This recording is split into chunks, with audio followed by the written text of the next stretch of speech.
The sunlight in that condo window felt almost too bright, sharp enough to expose every truth I'd been trying to ignore.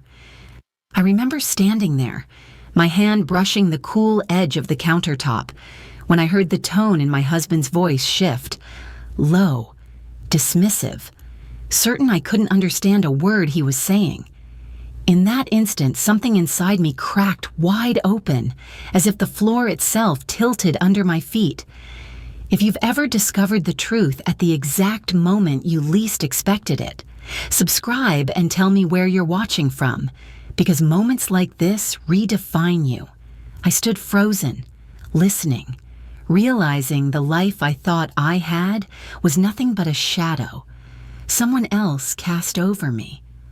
Let me show you how it all began. I knew the exact moment my marriage cracked, and it did not happen in the middle of a fight or after some dramatic confession. It happened inside a bright condo in downtown Denver, with sunlight spilling across polished floors, while I stood there pretending not to understand a single word my husband was saying. I had walked in, expecting a simple viewing. Instead, I walked straight into the truth he never meant for me to hear. I remember the owner speaking kindly, offering details about the place, and my husband translating only what he wanted me to know. I stood quietly, just observing, trying not to draw attention. And then I heard it, his voice dropping, his tone dismissive, as he told the man that I did not need to know anything, that I would not understand, that the decisions belonged to him alone. He said it so casually, as if my existence were a minor detail in his life. In that instant, something inside me froze. It was as if I could feel the floor shift beneath me, not because of the room we were standing in, but because of the life I suddenly realized I had been living. A life where my voice had slowly disappeared without me even noticing. I kept my face still, but inside, everything shattered. And as I stood there, trying to breathe through the shock, one question rose above all the rest. How did I become someone so easy to dismiss? That question followed me out of the condo and into the elevator, and it's the question that takes me back to who I used to be, long before I lost myself. There was a time when I moved through my own life with a softness I thought was strength. I used to believe that patience could fix anything, that swallowing my discomfort made me easier to love. When I first married Aaron, I still had edges, opinions, small dreams tucked into quiet corners of my mind.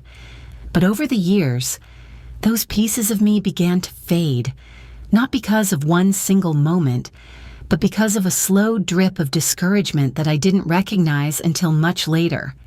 I learned to adjust myself in tiny ways to keep the peace. I spoke more carefully. I stepped more lightly. I tried not to disrupt the rhythm he preferred. At first, it felt like compromise. Eventually, it felt like disappearance. If he dismissed something I suggested, I let it go. If he rolled his eyes when I shared an idea, I shrank back. If he sighed at the way I did something, I redid it in silence. None of it seemed dramatic on its own. That was the problem. It was ordinary enough to ignore, familiar enough to excuse. Our evenings became the clearest reflection of who we had become. He would settle into the living room with the television turned up, claiming the space with a kind of certainty I once admired.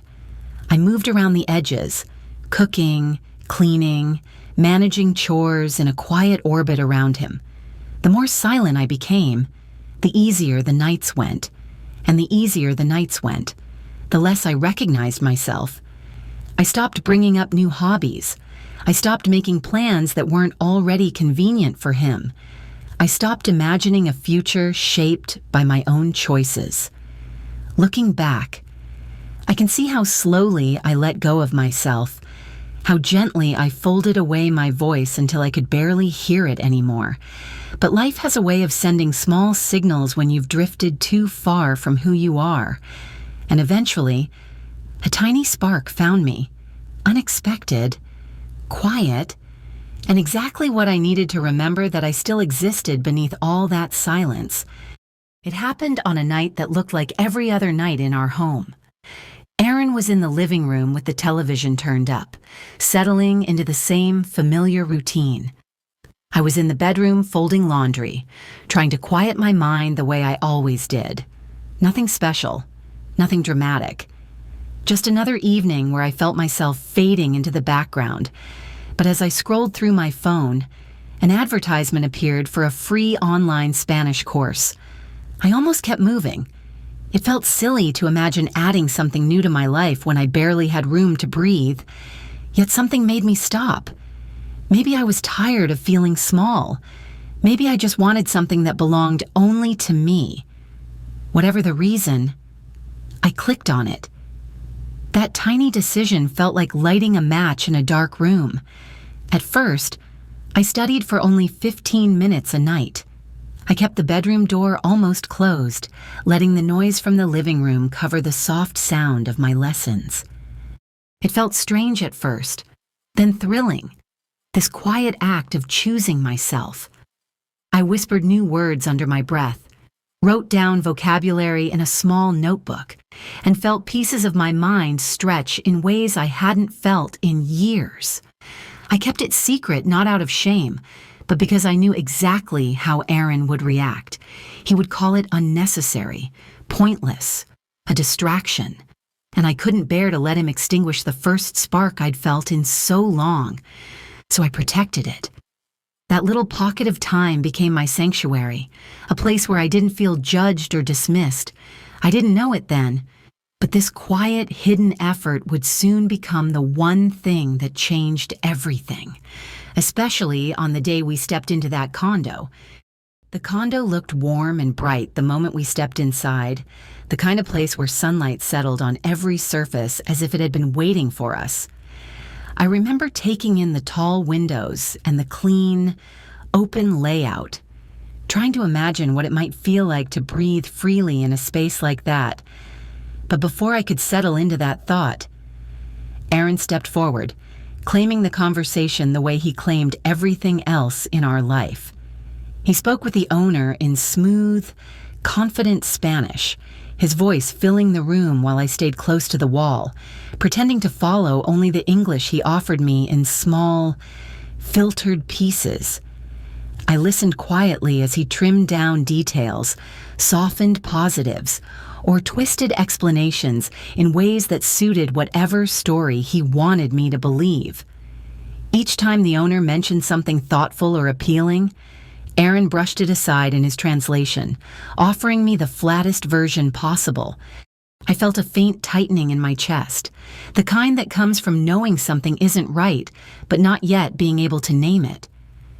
As we walked through the rooms, I stayed silent, letting the two of them speak while I soaked in the space. I noticed how Aaron's posture shifted, how he stood taller, how he pressed the conversation forward as if the entire decision rested solely on his shoulders. It was a small reminder of how often I felt like a shadow trailing behind him. When we circled back to the living area, the owner spoke gently about paperwork and options for listing a property under one spouse at first to simplify things. It was nothing unusual, nothing alarming, but something in Aaron changed. His tone lowered, his confidence sharpened, and he spoke in the kind of voice people use when they believe no one else can understand them. He said I didn't need to know anything, that I wouldn't understand, that he was the one deciding. Hearing those words in a language he assumed I couldn't follow felt like someone pulling the ground out from under me. I felt my hands go cold. My heartbeat shifted from steady to hollow. There was no misunderstanding, no room for confusion. He truly believed I didn't deserve to be part of the life we were supposed to be building together. I kept my face still, but inside, everything cracked wide open. I realized in that moment that the man beside me didn't just overlook my voice. He had erased it entirely. I walked out of that condo knowing nothing between us would ever be the same. And on the drive home, The weight of what I had heard sat with me, building toward a conversation I could no longer avoid. I barely remember the drive home. My body moved through the motions, but my mind stayed trapped in that condo, replaying the moment everything inside me broke.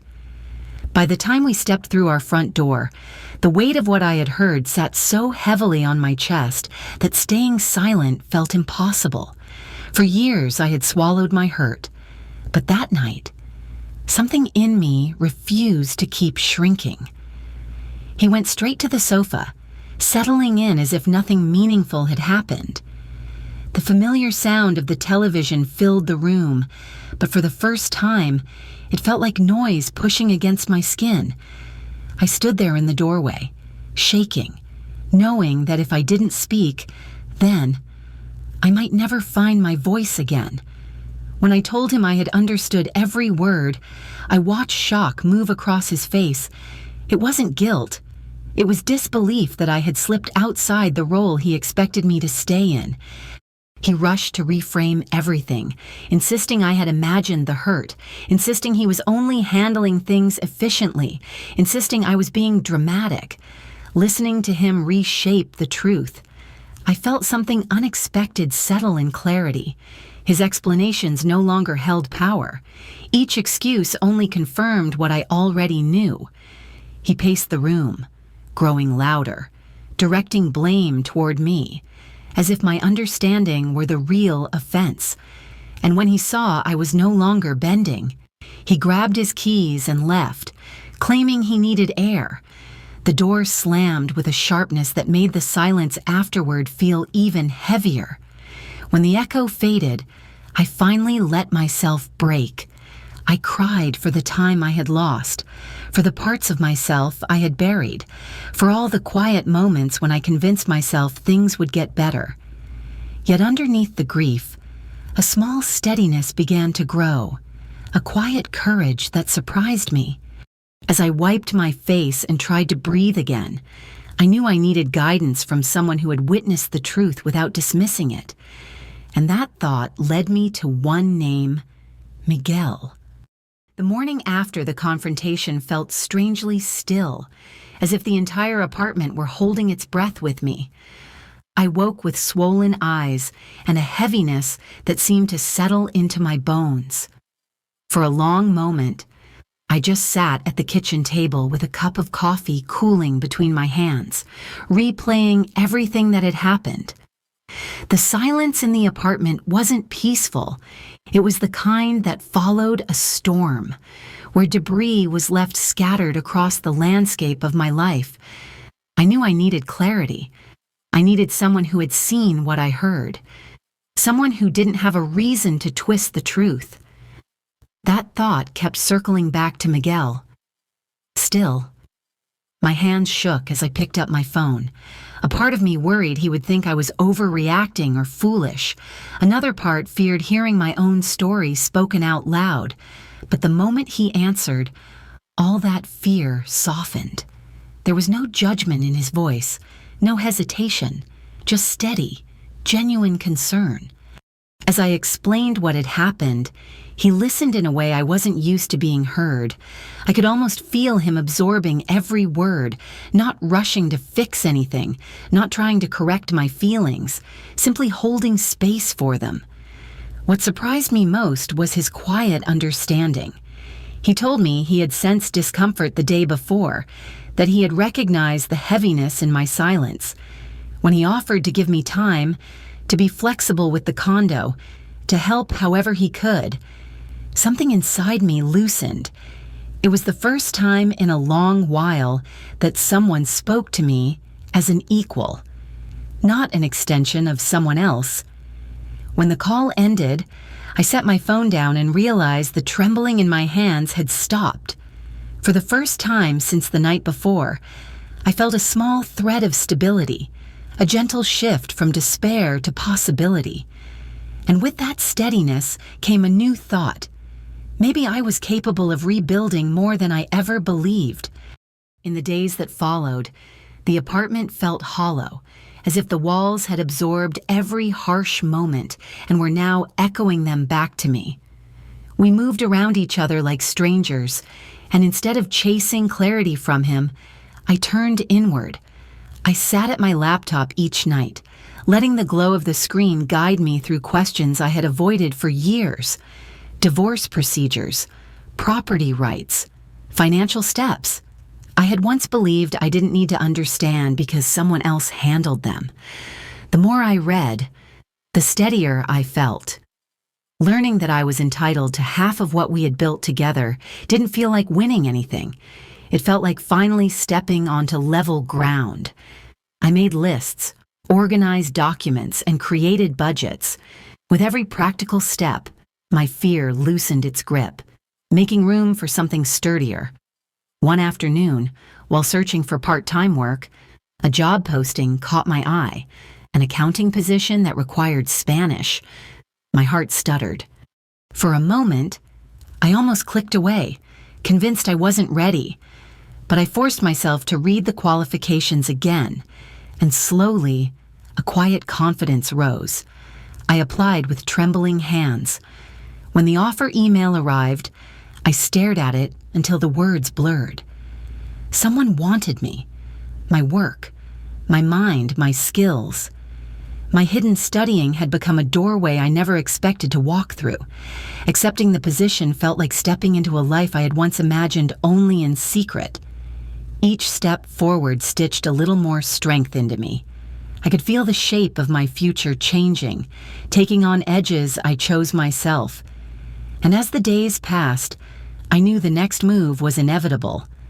I was ready to make decisions about the divorce, the finances, and the home that would carry me into the life waiting for me. The divorce moved forward more quietly than I expected, as if both of us understood there was nothing left to fight for. We met with the mediator only a handful of times, each meeting feeling more like closing the books on a partnership that had ended long before either of us admitted it. When he agreed to buy out my share of the assets, I felt an unexpected steadiness settle over me. It wasn't victory.